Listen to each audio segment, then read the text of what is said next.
Hi guys, it's Angie with Fun Endeavors Tie-Dye Lab. Let's do some reverse dyeing today.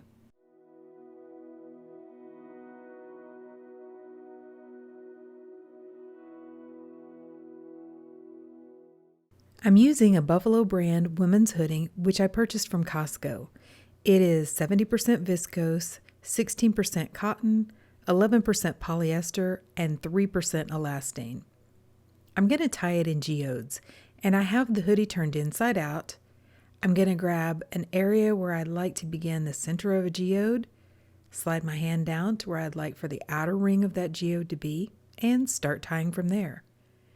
I'm going to use sinew because it's wax coated, so when I tie the line with sinew and I pull it really tight, the color remover and the dye isn't going to be able to get under that area, so that space is going to remain black after the hoodie is completely finished. I want to make the geodes look a little bit more natural, so I'm going to vary the size of them and the distance between the lines on the geodes. Okay, it's going to take a while to tie all these geodes. I've sped the video up some, but I'm going to speed it up a little bit more. If you would like to watch it slower, there is a settings icon on both a desktop and on a mobile device where you can change the playback speed.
Once I have the geodes tied on the hoodie, I'm going to use my sinew and make some definition lines in between all of the geodes.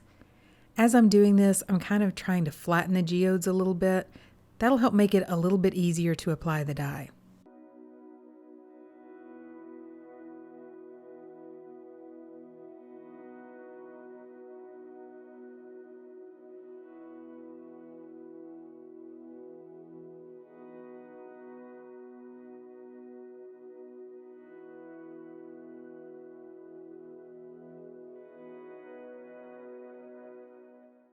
For the color removal process, I'm going to use a product called OWB Brite Laundry Whitener.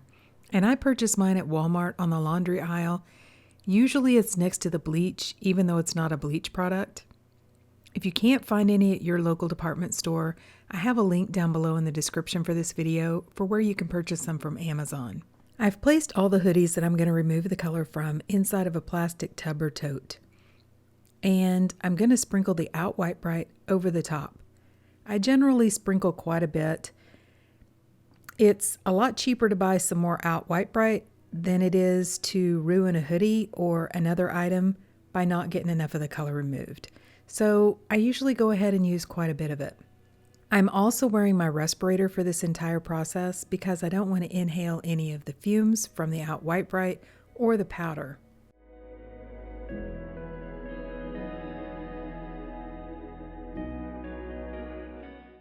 Now I'm going to pour some boiling hot water over the top of all the items. If you'll notice, when I start pouring the boiling hot water, the OWB Brite starts to foam. The OWB Brite starts to work immediately and remove the color.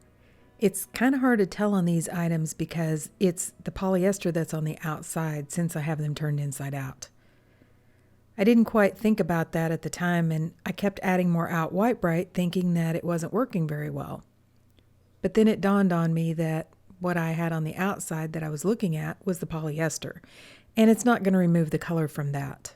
I'm going to go ahead and speed the video up at this point, but I came back and added another pot of boiling hot water over the top because I wanted to make sure I had plenty of water to totally cover or almost cover all these items. I left them in the OWB Brite for probably about 20 to 30 minutes, somewhere in there. You don't have to leave them that long. I just happened to have a load in the washing machine that wasn't finished yet, so I just left the items in the OWB Brite until I could put them in the washing machine. After I took them out of the OWB Brite, I took them to my utility sink and I rinsed them really well in cold water. Then I put them in my washing machine and I washed them using a little bit of Dharma's Professional Textile Detergent. And you can use either a warm or a hot cycle, it really doesn't matter. By the way, I left them tied throughout this whole entire process. I didn't untie them until the very end. After they were finished in the washing machine, I put them into my soda ash solution and soaked them for about 20 to 30 minutes, then wrung them out of my Panda spin dryer and set them aside to dry.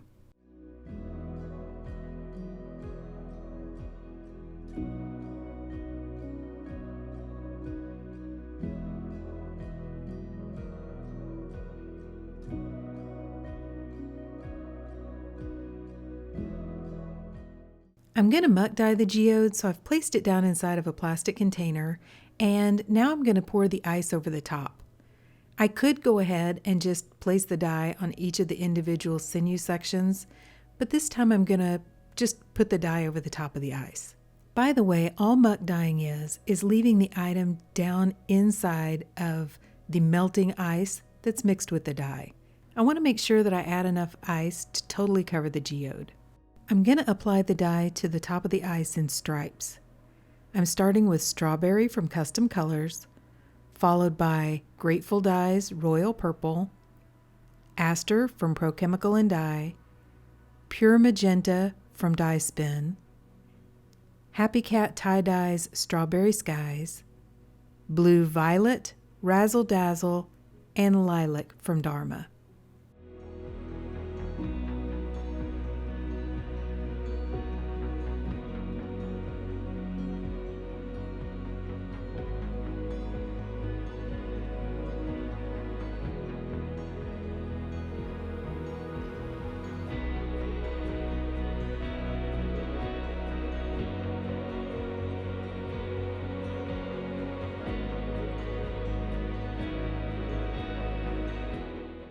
I have a little bit of blank ice at the very end, but the geode didn't extend all the way over to that area, so it'll be fine.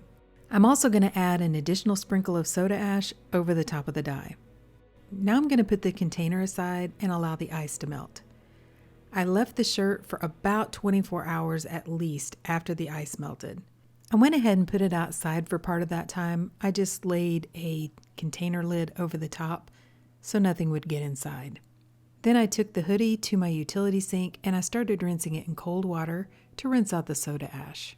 Then I untied the hoodie and warmed the water up to hot and continued rinsing in hot water to rinse out any of the excess dye that didn't bond with the fabric. After rinsing for a while, I went ahead and soaked the hoodie by running some really hot water and adding a little bit of Blue Dawn dish detergent to the water and just allowing the hoodie to soak. When the water cooled off, I changed it out and I continued that soaking process until the water was almost clear. Then I put the hoodie along with some Dharma's professional textile detergent into my washing machine and washed it using a hot water cycle. So now that the hoodie's been washed and dried, this is what it looks like. Okay, so what do you think? I think this one's really pretty. I think that the black lines just really make all the bright colors pop.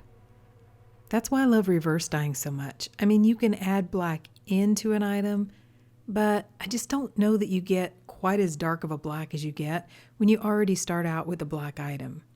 You can come close, but it just has a different feel. There's just a different depth whenever you start out with an item that's black and remove part of the color. Maybe it's the fact that some of the black shows up in random areas on a reverse dye. I don't know, but I really like the look of a reverse dye. It's always kind of a surprise too when you unwrap one of these hoodies or any kind of an item that you've reverse dyed, because I leave mine tied the whole entire time. So I'm not entirely sure what's going on underneath the sinew. But I'm pleasantly surprised with this one. I think it looks really pretty. I do have quite a bit of black left on the very back of the hoodie, but it looks good. I mean, it's not in an area where there was supposed to be a geode or in the middle of a geode. It's just some of the blank space that was left. I do have some of the taupe color left too, which is the color that the hoodie turns after the color is removed. So I didn't get perfect color saturation, but I've said before, and I mean it, I really like that color. So it doesn't bother me to have some of that color mixed in with the purples and the other colors that I added into the hoodie. I actually think it kind of gives a little bit of good contrast to the bright purples to have some of that taupey color in there. So I really love this hoodie, but what do you guys think? Drop me some comments down below and let me know. And if you've enjoyed watching me make this hoodie and enjoy the content of this YouTube channel, I sure would appreciate it if you guys would like the video and subscribe to my YouTube channel. Thank you all for watching, and I hope you have a great day.